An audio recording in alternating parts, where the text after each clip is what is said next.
Hello, human peoples. You're listening to the podcast network of Gamefully Unemployed. To support us and gain access to great exclusive podcasts like Fox Mulder is a Maniac, Tom and Jeff Watch Batman, Star Trek The Next Futurama, and our latest show, Spiel Boys, head over to patreon.com/gamefullyunemployed. We do game streaming, movie nights with our patrons every Friday night, and you can even commission your own podcast about anything you want. Literally anything, within reason, and we have to do it. You are quite frankly out of excuses not to go visit patreon.com/gamefullyunemployed. That's patreon.com/GAMEFULLY unemployed, which is spelled like it sounds.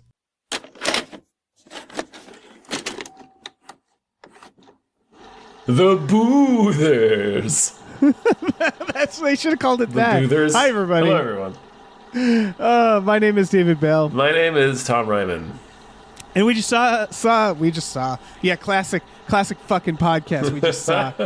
And we just watched The Boothers. The Boothers. Stop Starring boothering us, ghosts. Nicole Booman. Sure. Why not? Why have you opened the curtains? It was Victor. You told your brother that there was someone else in the room. There was. That'll do, Anne. I've seen them too. Sooner or later, she'll see them. Then everything will be different.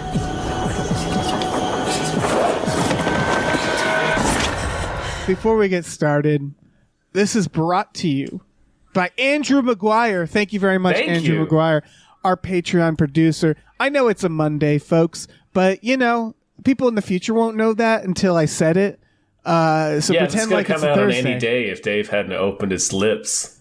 If you could have kept your little zips lipped. Yeah. We just watched Backlog and we're getting through it. Yeah. Also, there's not too much new stuff coming out this month, honestly. Yeah. That too. A lot of it got pushed to next year because of the strikes. So, hey, we're doing some oldies. Yep. And then we'll do a year end. We just watch where we'll cover the things that we haven't talked about. Listen, you guys are going to love it. You're going to be so excited. You're going to fucking love it. It's going to be so good. We've done it before. I'll do the thing. I'll do the time code thing where I'll put when we talk about certain films to avoid spoilers for people. Yeah. But we're not talking about that. But speaking of spoilers, Andrew McGuire had us watch The Others, a movie that is a big spoiler movie. This is from 2001. It was August 2001. Yeah. So we didn't know about 9/11. We were still babes in the woods. Yeah. This is still this is still pre 9/11. Yeah. This is a big spoiler movie, so if you haven't seen it and you like horror movies, you might want to wait on listening to this. I saw this movie when it came out in theaters, Tom, and then I immediately got into a car accident after seeing it. So that's my core memory about this movie. Is giving my girlfriend at the time a concussion because because it was so frightening. I saw it on video. I rented this. A word. After it came out. Nicole Kryptman. There it is. There we go. Jesus, you got it. Kind of. Yeah. So this came out about 2 years after The Sixth Sense, which if you've seen the film, you know why I'm mentioning that movie. Mm-hmm. It has fairly good reviews, but I've always kind of heard from people saying like this movie was I think I've seen a pocket of people who are like the twist is obvious, this movie is mid. And I guess I'm wondering, what do you think about this movie, Tom? I think the twist is obvious, but I disagree that the movie is mid. Yeah, I think it's very well made, and I think it's obviously you can compare it to The Sixth Sense because it's both about spoilers. It's about people who don't realize they're dead, but it's not really that fair to compare them beyond the basic because they're totally different. And it's constructed completely differently. Yeah, this is much more so about a haunted house, a haunting from the point of view of the ghosts. And I thought it was a really interesting idea, even though I think the movie is a little too long. And I do agree that the twist is a bit obvious, but I think it's still a well-made movie and a cool idea. Well, it's the director of Open Your Eyes, which is what Vanilla Sky was based off of. Very good director. Oh, word. So, yeah, I agree this is a very good movie. We can talk about why. I think there's specific horror movie things it does that is very good. Yeah, the direction's really good. Yeah. This worked on me the first time I saw it. And I'm trying to remember why, because watching it again, I'm like, it is so obvious. The twist is so obvious. That said, I have complex thoughts because I do think the twist is obvious, and I was trying to think of how do you make it less obvious, and I have some thoughts on that.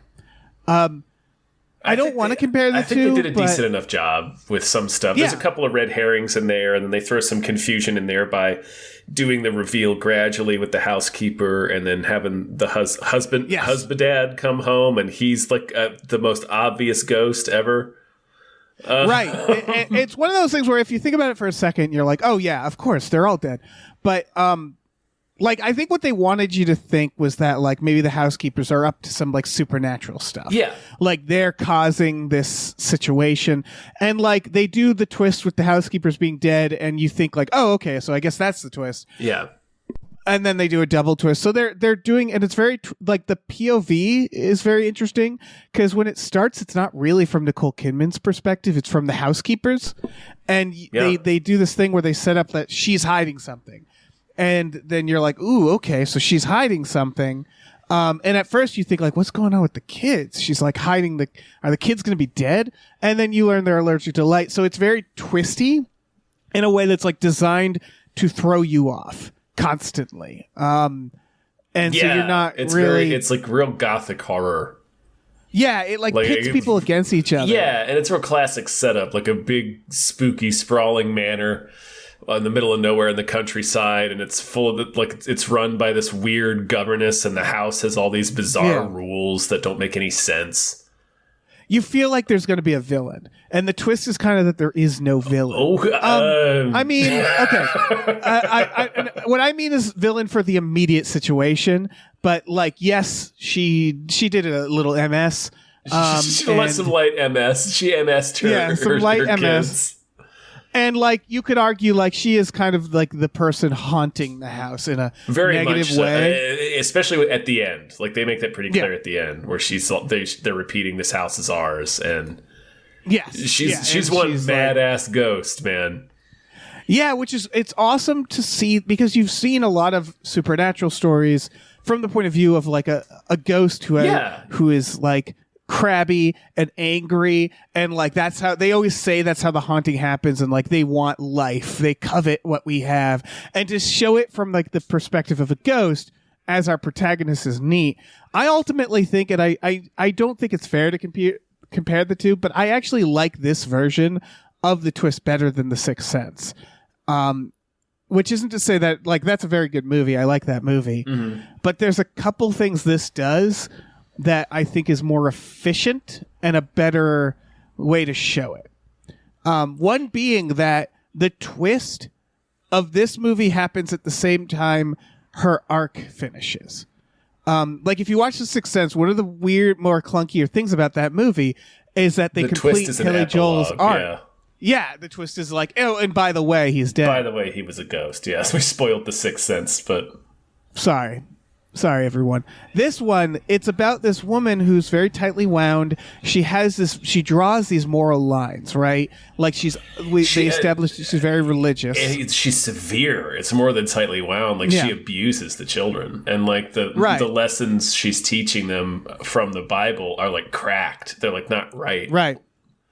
And then when she talks about the war, and it's not that I completely disagree with her moral lines she's drawing here, but she's like, Daddy went to heaven because he fought with the good people, and they all went to hell because they're bad. And in this case, it's like, I mean, it's World War II, right? So yeah, it's about the clearest that it's been. Yeah, it's as clear as morally as it's been, but it is also you can hear the absolutism and like how she's explaining it, right? And it's such a simplified moral lines. Like, yes, good people go to heaven, bad people go to hell, babies go to purgatory.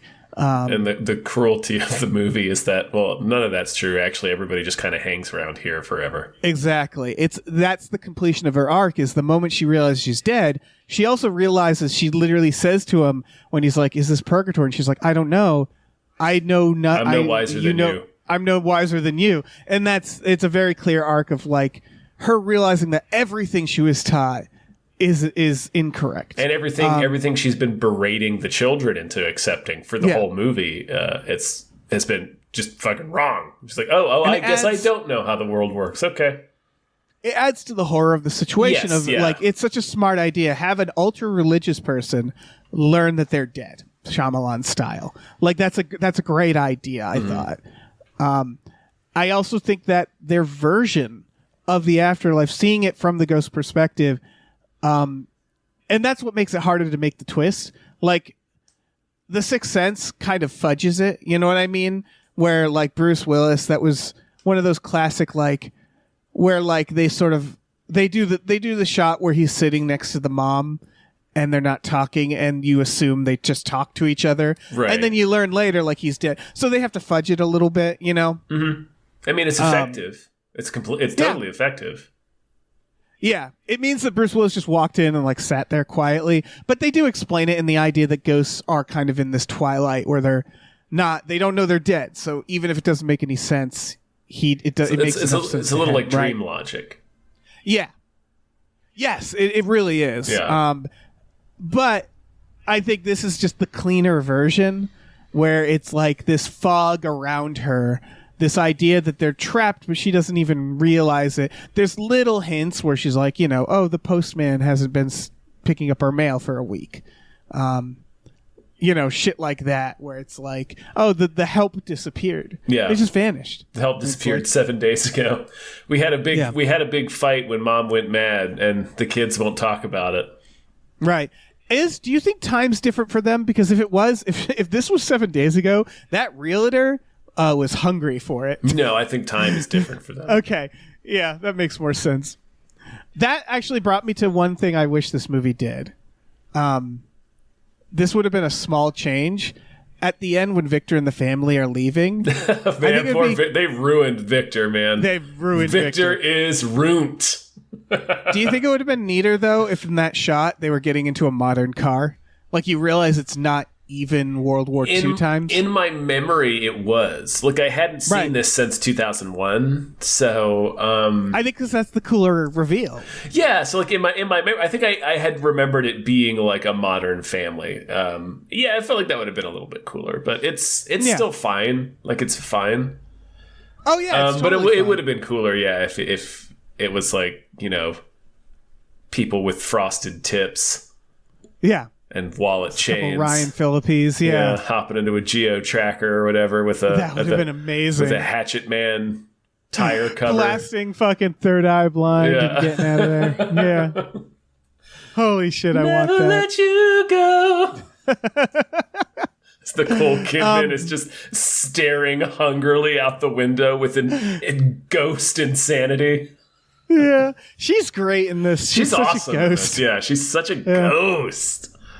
It's also one of the hotter roles. She's such like is that weird? What? Hotter roles? Like more. It's one of her more attractive roles, in my opinion, as like a Victorian ghost. I was like, I don't know why, but I find this highly attractive. This like murder mother Victorian ghost. Yeah.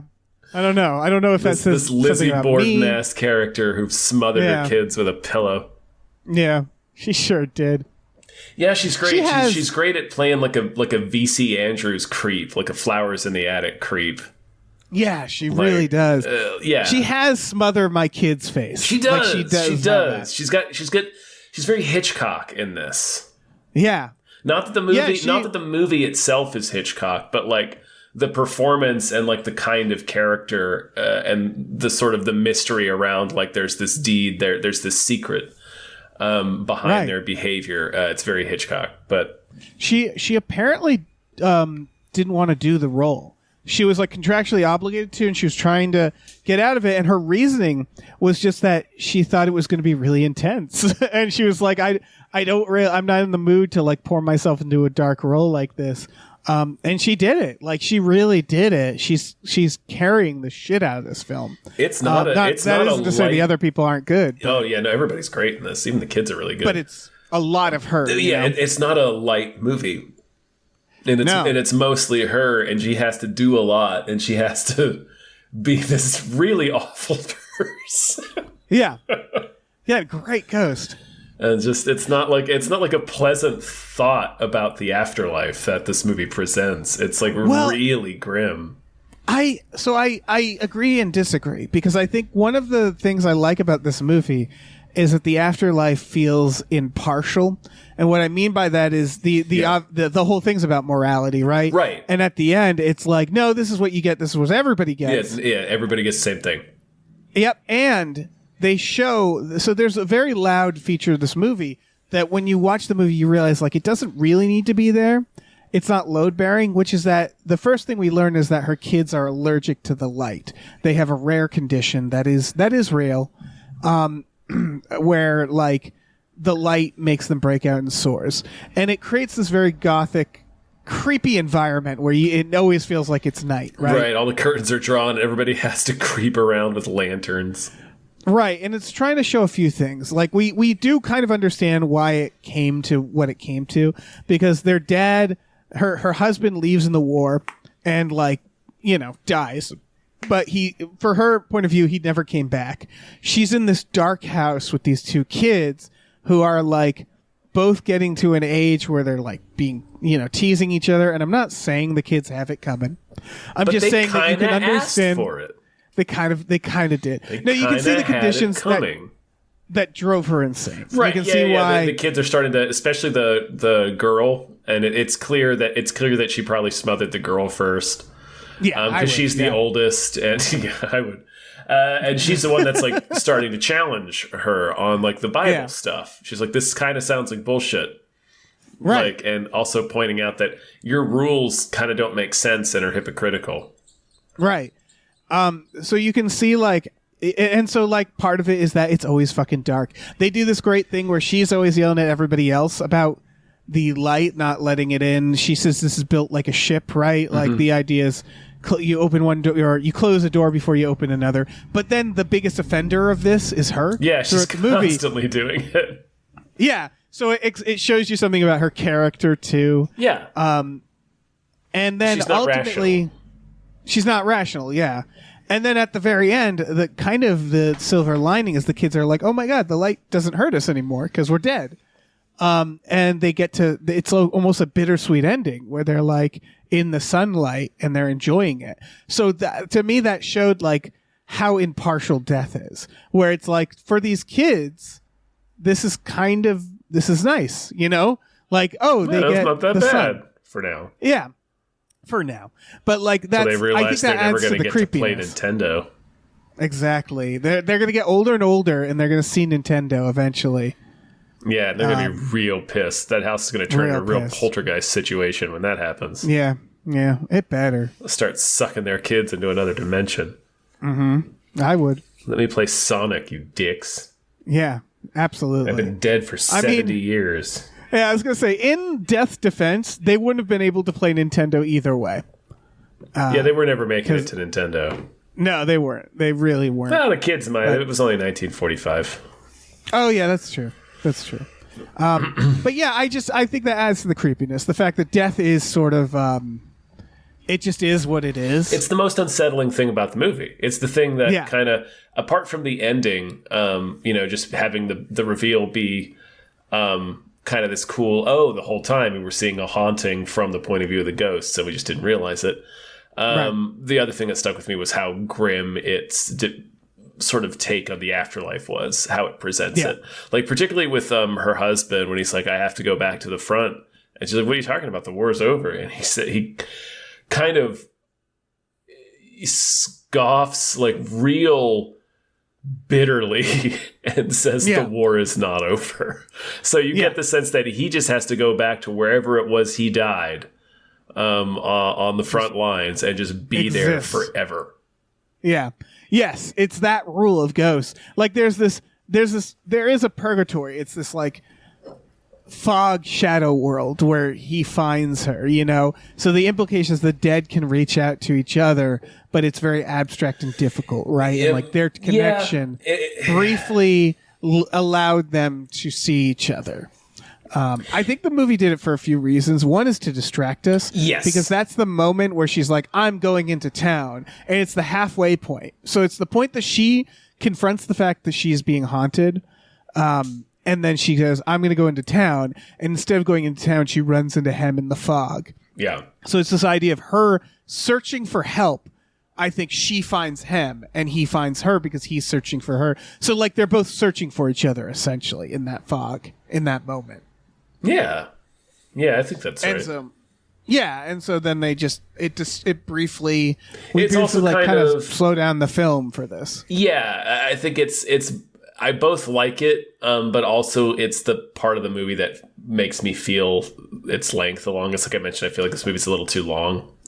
Right. Like, it's also the most obvious tell that they're all dead. Because the moment you see that guy, you're like, that guy has died in the war phase. You're like, it's very clear that he is at the very least he is a ghost. Like it's so obvious he's a ghost. He might as well be wearing a sheet. Yeah, he says there sometimes I bleed is like the first thing he says, and I'm like, oh, you're dead. Yeah, man. you just kind of bleed from gunshot holes, huh? Yeah, you're super dead. And he says, I just came back to say goodbye to my wife and children. Yeah. It's like, oh, you're a fucking specter, man. You're a wandering spirit. You're a lost soul.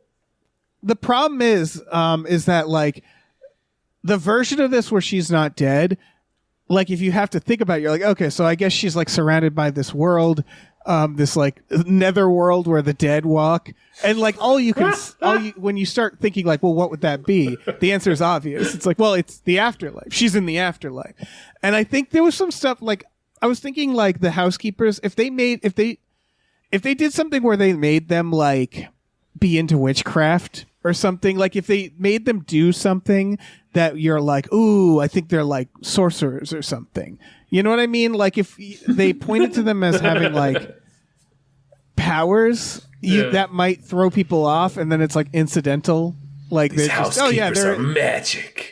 Yeah, they're just actually just into that stuff too. Like, I don't know. I feel like because they do try. Because there's a couple of things. You're like, there's some subtle stuff too. Like there's repeated puppet imagery. Yeah. So it's leaning into the idea that she's being gaslit. Because she's also kind of gaslighting the children, or it seems like it.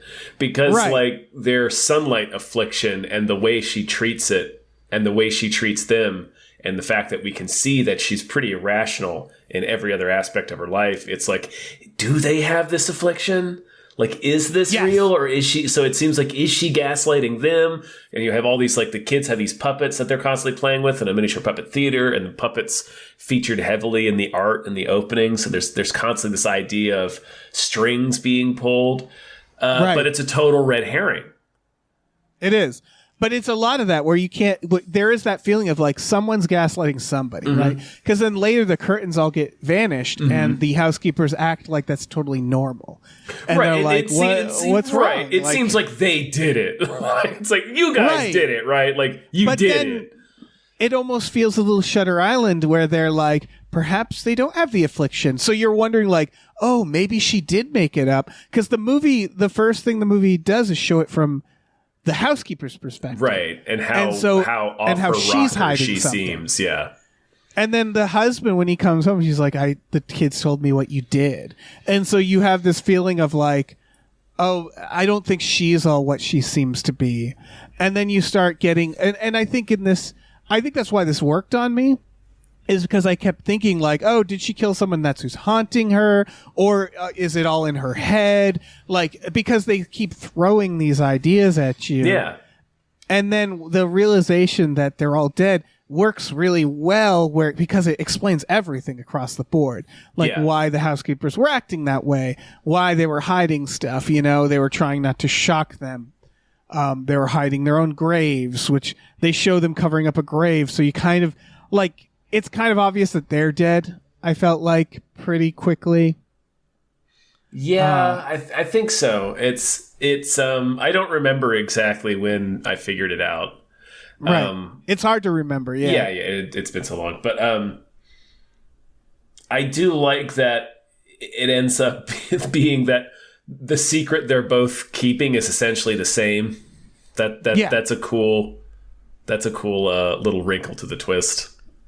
Oh yeah, for sure. I think it's even though it is very simple and it's very obvious, it's It wasn't to me. To some people, it's obvious, and it may sound like they've been dead the whole time. It's like trite at this point, right? It's like right. that's the ending you throw out when you want to sound ridiculous.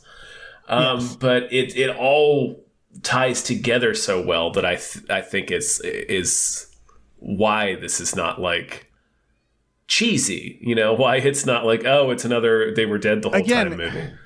It was officially the second they were dead the whole time movie. To put it in context, I think this was only the second, but it is at this point a tired trope. I think what it is. I mean, it's not only the second, but it had come out like 2 years after The Sixth Sense.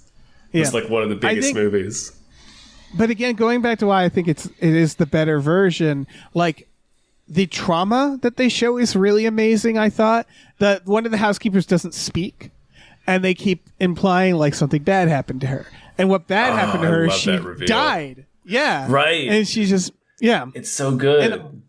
And Nicole Kidman, you realize that's also why she's so fucking on edge. Like, they're all on edge. You feel this trauma that all the ghosts have. Because they're fucking dead. With Nicole Kidman, it's and the less denial. Yeah, it's less that, and it is that, but it's more, as she explains it at the end, she's in the moment of realizing she's murdered her children. Yes. Like, that's the moment she's stuck in. More or less. Yeah, she's in the denial where they keep hinting at it, and she pushes it away. Won't hear it. But what I loved about the reveal of the one housekeeper, Lydia, who doesn't speak, it's when Nicole Kidman finally confronts and accepts the fact that they're all dead. They're ghosts. And she looks over at the housekeeper, Mrs. Mills, and asks, "Where are we?" And Mrs. Mills said, "That's what Lydia said, and that's the last time she spoke. She didn't speak again." Yeah. So like that was like really fucking haunting. It is. Like, because she doesn't answer the question. Yeah. That's why Lydia asked that too, and then she never spoke again. Like she endured that trauma, that psychic damage as a ghost. Yeah. Like, it's a truly haunting premise. It really is. And that's what makes it like I like it so much. The other obvious thing is I just love that they all just look like fucking ghosts. Yeah, they all look like they're two little British children. I'm like, oh, that's a fucking the part ghost where she's putting on her first communion dress and dancing around in circles. I'm like, she's a fucking ghost. Yeah. Like, and so this is the other goddamn ghost. This is the other side of it that I want to talk about that's very smart, because it's a haunting premise and it's done in a very creepy way. But that's not all it is. It actually does have jump scares. And it has one like definite jump scare, a couple scare moments, and what makes all of them very fascinating is that watching it a second time, of course, you're thinking of it from the actual alive people's perspective. Right. What must they be seeing? Yes. And like, there's this great pacing. I love the way it unfolds. It's really well done. It doesn't even become that obvious that it's a ghost movie. It seems like it's just like a sinister gothic thriller for a minute. Yes. Anyways. But there's again some very obvious stuff. When Mr. Tuttle is walking to the house, they're talking about someone, they're like, what happened to him? And he's like, I imagine he's dead like all the rest. And you think, oh, they're old people. That's how old people talk. But he's like, no, they're like all the rest as in us. At 20 minutes in, she hears a boy crying, and that's the first like sign of the haunting. And she asks her daughter, and she says, it's Victor. He doesn't like the house but has to live here, which implies a ghost that's trapped here. But then she also says, very briefly, they're viewing the house. And you kind of miss that. Yep. And if you don't miss that, you're this time, yeah. Yeah, you're like, oh, they're literally viewing the house because they're moving in. Victor is sad because he had to move. You know, that's such a good little... Right, and he's seeing fucking ghosts in the house that they're moving into. Right. And this also explains the curtain idea, because she doesn't want the light. So what you realize is that the curtains are this constant battle she's having with the living. And they do at half hour in, the first haunting scene with the curtains. And the door is being closed and locked. Yes. So it's like when you reverse engineer that, you're like, that sounds exactly like something that would be on like a Unsolved Mysteries haunting show. of like the doors kept getting locked in the house and the curtains kept getting closed. But they work it in as like this is her motivation for doing it. Right, when you see it from their point of view, it's like they're being haunted. Yeah. It's a really interesting. It's very simple, but it's really really well done and a really interesting idea for sure. Yeah, the first Victor stuff is very well done, I thought, because so one thing about this movie, it has minimal music and it doesn't have jump scare chords. You're right, it never does the jump scare chords. The score is really minimal. Yeah. So like the first haunting scene with Victor is, I thought, very well done because they do a few things. Yeah, I like this scene a lot. Yeah, she's like, Victor keeps opening the curtains. And she gets up and closes the curtains, and then you hear just stomp, stomp, stomp, stomp, stomp. Curtains rip open in the background of this kid, and he's looking away, so you never quite... And they do this beautiful thing where whenever the girl is talking to Victor, her back is turned, so you can't see whether she's doing the voice or not. It's so... Exactly. It's like wonderfully creepy. It's so creepy, and it's also in the moment like jump scary without being cheap about it. And then Victor touches his face, and you get... But in a way that it's like, was that her? Is she fucking with him, or is she fucking with him or not? Yeah. And then thinking of that from the point of view of the little boy Victor, who's dealing with ghosts in his bed. Yeah, dealing with this ghost girl telling him, touch his face. Fuck, what? It's like, oh god. What kind of ghosts are you? Yeah, what the fuck is wrong with you? You creepy ass ghost. Later, she hears the piano being played, and I love this because it's she. I think this is. This isn't. This is. There's a few other scares before. Use your words. But the piano is. Yeah, she hears the piano playing. She walks into the room. She closes the piano. She closes the door, then she opens it again, then she closes it. And so from the dad's point of view who's playing the piano, he's just seeing that door kind of like lazily go back and forth, and then the door slams in her face. And it's it's a jump scare without having a sound, right? Without having the music have to tell but it's really effective because it really whacks her and knocks her. It's really violent and very sudden. Right. But then you realize it's a terrified man slamming the door because it's fucking because a ghost is messing with it. Obviously, yeah, it's great. Before that, there's also the brightly lit room with the sheets on, which was the first time I had seen this setup. I've seen it since. It's in a bright scene or brightly lit scene, which is always good. And she hears whispering. Did you catch what the whispering's saying? No. The whispering is saying, she's in here. She's in here. She's watching us. Because that's right. Terrified. I do remember she's watching us, yeah. Yeah, because she's the ghost. And then you hear this snarl, but what you realize, it's the old woman gasping because she sees her, right? Yeah. And then she sees the door swing, and you know, like, oh, they saw her and they ran out, yeah. But the gasp is another jump scare that's put practically in the film that's, like, creepy. And then there's the creepiness of her being like, I saw this old woman. I put a number next to the amount of time I've seen them, and it's 14 next to the old woman. Yeah. And she's like, she's a witch. She keeps telling me to come with her and asking me things, which we realize later she's a psychic. She's a medium. Yeah, they're doing a seance. Yeah. I love again, it's real simple, but every part of the twist ties together so well. Right. It's really well done. Tied together. Yeah. Every little point of like, they're saying it's their house and they want you to leave. And it's like, yeah, that's something a fucking ghost would say. Or it's somebody who moved in. It's also what they say to the ghosts in movies. This is our house. Get out. Yeah, exactly. And then, of course, at the very end, the kids hide in the closet and we get the jump scare of the woman opening the thing. And that made the theater scream when I was seeing this. Because no one saw that one coming. And again, it's a practical noise. None of it is, we're going to do horror chords. None of it is that. They rely completely on the sounds of the scene to scare you. And I think that's really important. Yeah, they do a good thing with the breathing. It's like a repeated motif where the girl was doing it before and she was angry. And now when they're hiding in the closet, the little boy's doing it because he's scared. And she's telling him to stop, kind of the same way Nicole Kidman was yelling at her. But finally she's like, stop breathing, and covers his mouth. and we can hear somebody else breathing. Yeah, so good. It's just very well made film. It's just, I don't know. That also goes with crowing about it.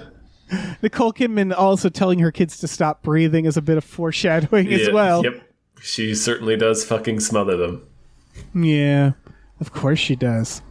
Again, it's this Victorian ghost. What else are they going to do? Yeah. You know? It's either smothered or poison, man.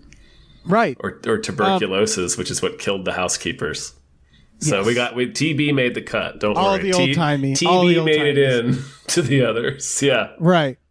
But it is like I think what makes this movie so powerful, and I'm gonna say underrated, even though it was rated. It was a big hit at the time, yeah, but it doesn't. Yeah. You don't really hear about it that much anymore. Right. And again, it's not a director who doesn't. Not the way you do The Sixth Sense. Not the way The Sixth Sense hung in there. Right. It's the director of what did I say? It's called Open Your Eyes. Yeah. Which is a very creepy movie. And so is Vanilla Sky at that.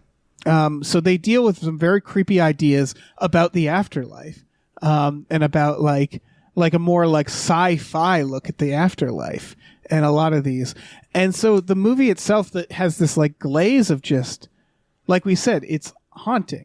It's haunting. It's just like an overall like this creepy gothic tale. The vibes, like the look of it, is of course fundamentally like this gothic horror that's very creepy. And then the like the moral, the way it's executed is very haunting. And then on top of that, it manages to have honest to God jump scares in it. Which I just think is very impressive. That they managed to pull both off. Right. In such a well done way. And and it's never like a cat jumping out of a cupboard or anything. It's always something legitimate and doesn't feel cheap. And on top of that, while the twist does probably need a tweak to make it less obvious, it all makes sense in the end, which I really like. It's all, and I think that's why the twist is obvious. That's why it is. Yeah, I was about to say that. Because like The Sixth Sense, like I said, cheats a little bit. It's true, yeah.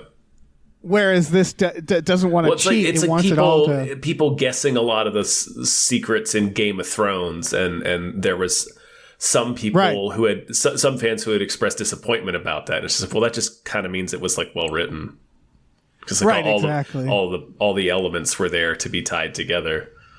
Right. The speaking of which, the mother.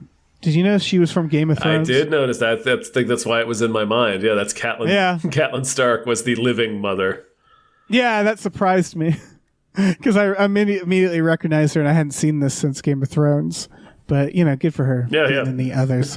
Good for being in the others. Yeah. And then, like, the final shot where she's like, nobody's going to make us leave this house. Yep, this house is and they're ours. Just they're just in the window like fucking ghosts. And then they vanish. They vanish as the camera pans down to, or doesn't pan, I'm sorry, it just moves down to a little ruined Victor down below, Victor, looking up at the window. Yeah. He will never sleep again.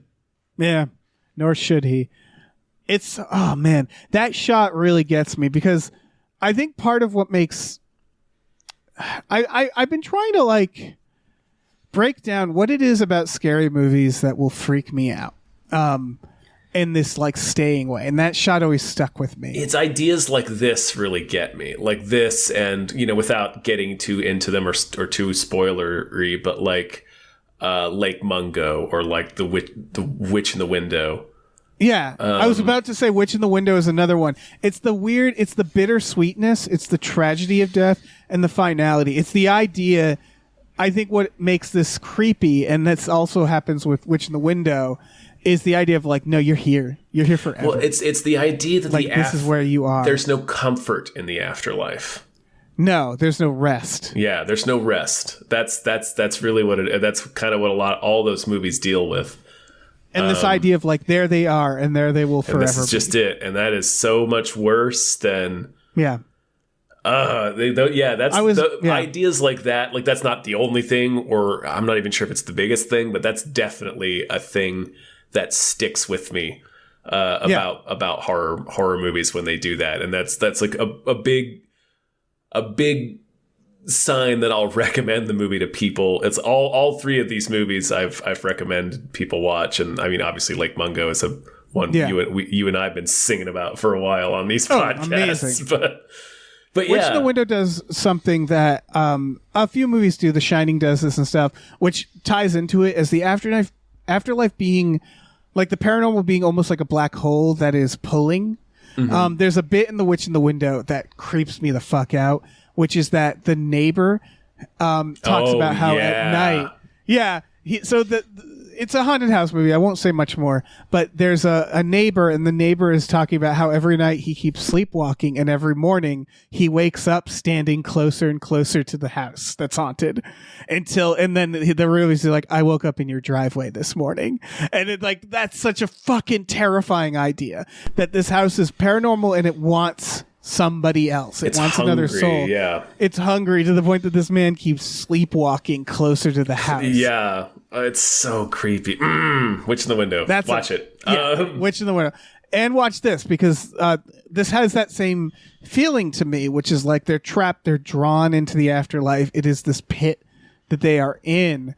And the idea of this family kind of leaving them behind, this feeling of like life keeps moving, and there they sit. Mm-hmm. Just there forever. Mike Flanagan is very good at this too with his haunted house movies, because again, it's death as a tragedy, the afterlife as this horrible, mournful state of being where you're like again, there is an arc in this. Our character does find a version of rest, right? She comes to grips with the fact that she. What's that? Yeah. You said she does find rest, and I just said peace. I think just peace. Yeah. They could have done a thing where at the end she forgets again or something. Maybe, and it's maybe peace isn't even peace is probably not the right word, because I said, she's a mad ass ghost. That would have been the creepier thing, I guess, is at the end if she just pretended she wasn't dead again. But it's sort of hard to do that with this, because the other ghosts are they're professional ghosts. They're stewarding them. Yeah, they're like their orientation buddies, shadowing them for ghost orientation. Yeah, it's like Beetlejuice. Yeah, because they're like, listen, there'll be people, they'll come and go. Sometimes we'll sense them. Sometimes you'll notice them, sometimes you won't. Anyway, I'm going to go make some food, because ghosts still eat, apparently. You want something? Okay, yeah, she's like, all right, that's not that bad. It's not that bad. We can hang out. I was thinking about this more and more, is I think they do specific things where they know they don't want to deal with this question. Like she says, we don't have phone or electricity here. And she just says the Germans kept cutting off. They're in the island of Jersey, which I don't know where that is, but I assume it's some sort of British bullshit. It seems British as hell, yeah. Yeah, and so the idea is they're cut off on this island already, and she was like, we've just learned to live without power and without telephones. And so it kind of you don't have to ask the question what of phones in the afterlife? I imagine what would happen in this universe of afterlife, modern day, I assume would be the internet isn't working. You wouldn't get some of those comforts. If you're gonna make me dead, at least give me Wi-Fi. That's the thing. That's why physical media, folks, build up that physical media, because you never know. You really want to fill your tomb with DVDs, or else you're going to be bored as shit. Exactly. You don't want to haunt a house that's just all fucking Yeah, you want to haunt a good iPads. house. Try to haunt a hotel. That'd probably be pretty chill. Yeah, but here's the problem with that is they don't have DVDs. It would all be shitty hotel cable. That's true. I don't know. It's tough, I guess man. It depends on what you can do. The afterlife is about making tough decisions. It really is. That's why I think Difficult it's just fun choices. to haunt people. Yeah, I think that's why ghosts get so mean, is because it sucks being a ghost. They have nothing else to do. It's boring. Nothing else. You see all the living walking around you, wasting their goddamn lives. Right. I love that this movie implies certain rules. There's this idea that they can, for example, interact through objects. That's their main interaction. But the vibe I get is that it's only objects that they're aware of. That's why I wish this, like, at the end it was modern, because you'd see that more. Like, the idea that if a family moved into this place and eventually got TV, I feel like this ghost wouldn't see the television. Yeah, they wouldn't see it. Yeah. But if they keep that piano, they can interact through it. If they lose the piano, then it seems like the ghosts also lose it because they get rid of the curtains. So, like, it's neat. It's neat because you feel like you kind of know the rules by the end, and they never explain them because who gives a shit? It's not the point. But it kind of implies a more expansive, universe. The ghost cinematic universe, if you will. Yeah, the other verse. The other verse. The Smotherverse. Yeah, they could have made. They could Smotherverse. They could have made 20 more of these. Yeah, they could have. Nicole Kidman smothering her way across. Yeah. Old timey London. It's not that old timey. It's the fucking 40s. We keep saying Victorian. They're not Victorian. They feel it, though. They do. They feel like such old ass ghosts. She lives like a Luddite, so it's like you just get that vibe. Yeah. She had just done Moulin Rouge and then this. And I feel like she did that wrong, right? Like, Moulin Rouge is the palate cleanser, but whatever. Yeah. I just like it. Those are both, like, her dying of old-timey disease. That's true, well, I guess the old-timey disease in this is a shotgun to the face, but right. Whatever. That's still an old-timey disease. Yeah. The old shotgun to the face after smothering your kids. Yeah. The old MS. The old MS. Oh, man. What a film. I don't think, I'm going through my notes. Yeah, I don't have anything else to say. I just think this, in my mind, this, I was like, this had an interesting twist that I could see coming. But I thought the movie was pretty decent. And then watching it again, I was like, damn, this is pretty good. Like, this is a very well-made movie. Yes, I think it's an extremely well-made movie that I really like. I'm frustrated only because I'm like, I want to help it hide its twist a little better. Right, like I'm a little frustrated I haven't watched it more. Like, it's only the second time I've watched it in like almost 25 years. Oh, really? Yeah, I've watched this every like 5-6 years or so. I'll pop it on because I remember it's a very fun gothic movie. For the others. It's just creepy as shit. It is. It's real creepy. I don't know. Yeah, if you haven't watched it, I don't know. Watch it. I love the camera moves. So there's something really spooky about the camera moves in some of the scenes. Yeah. It's such a good director, and I don't even feel bad for spoiling it if people haven't seen it because it's very still obvious. Worth watching. Like, again, like knowing, even watching it this time over 20 years later, remembering what the twist is, it's a good movie. I really enjoyed watching it. Yeah, very good. Cool. Well, thank you, Andrew Maguire. Thank you so much. Always love an excuse to watch the others, the Boothers, for this holiday season, This Bouladay season. Bouladay season. It feels festive, this movie. Because it's old-timey ghosts feel festive. A lot of Does fog. That make sense? Yeah, it feels like a Christmas ghost situation. Yeah, it's Christmas Carol shit, British ghosts feel festive. Yeah, they are. They're pretty festive. They're holly and jolly. Yeah, you could decorate them. Mm-hmm. Yeah.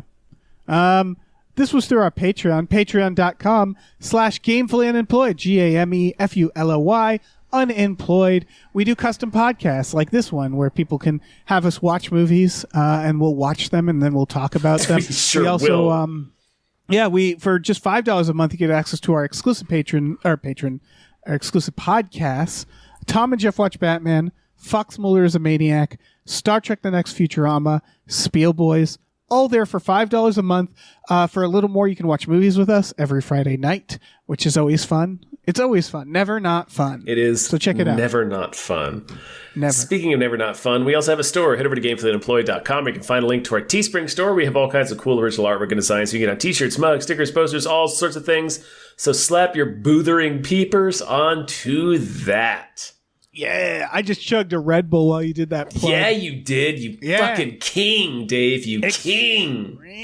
Extreme ghost plug. Nicole Kidman her comedy name could be The Smothers Mother. Ooh, yeah. Oh, God. She really is just banging in this. Killing her kids. Real hot stuff. Killing folks. the shit out of her kids. Erasing her cranium with a shotgun. Yeah. It's not a small gun that she shot herself with. No, it was not. Yeah. She made a mess. She took out the wall with that. Oh, yeah. That's why the Jesus. house is haunted. Yeah, oh, yeah. Her skull's in the plaster. Right, get that skull out. Gotta take that out of there, man.